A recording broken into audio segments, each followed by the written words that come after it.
the building is decoratively carved because George Washington wanted carving.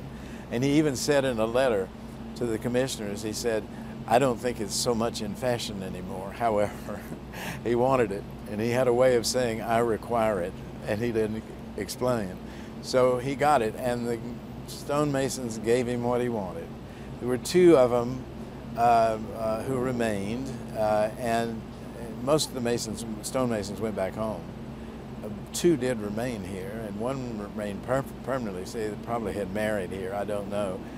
But they carried out this incredible out-of-style carving. It's so beautiful.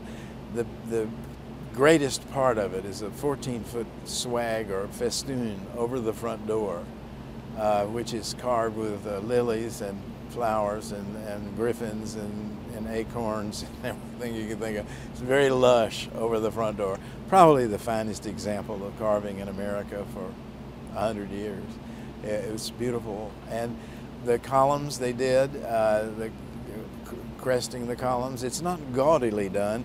And when you walk down the street on Pennsylvania Avenue, you don't really see the carving. It's too far from you. You see the bulk of the house. But the carving is really special. And one thing that was worked out this time in research is I always wondered what those cabbage roses were in the top of the columns, because that's not classical work. Usually they're flat like a dogwood, or those old flat-timey roses they're bringing back now that are flat. That's what you usually find on the classical column, nearly always. These are lush with lots of petals and all that.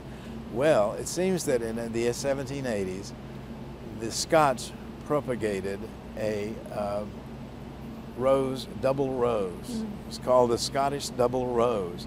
It swept Europe like crazy. Everybody had to have a Scottish double rose. Empress Josephine had them at Malmaison. They were everywhere. George III had them.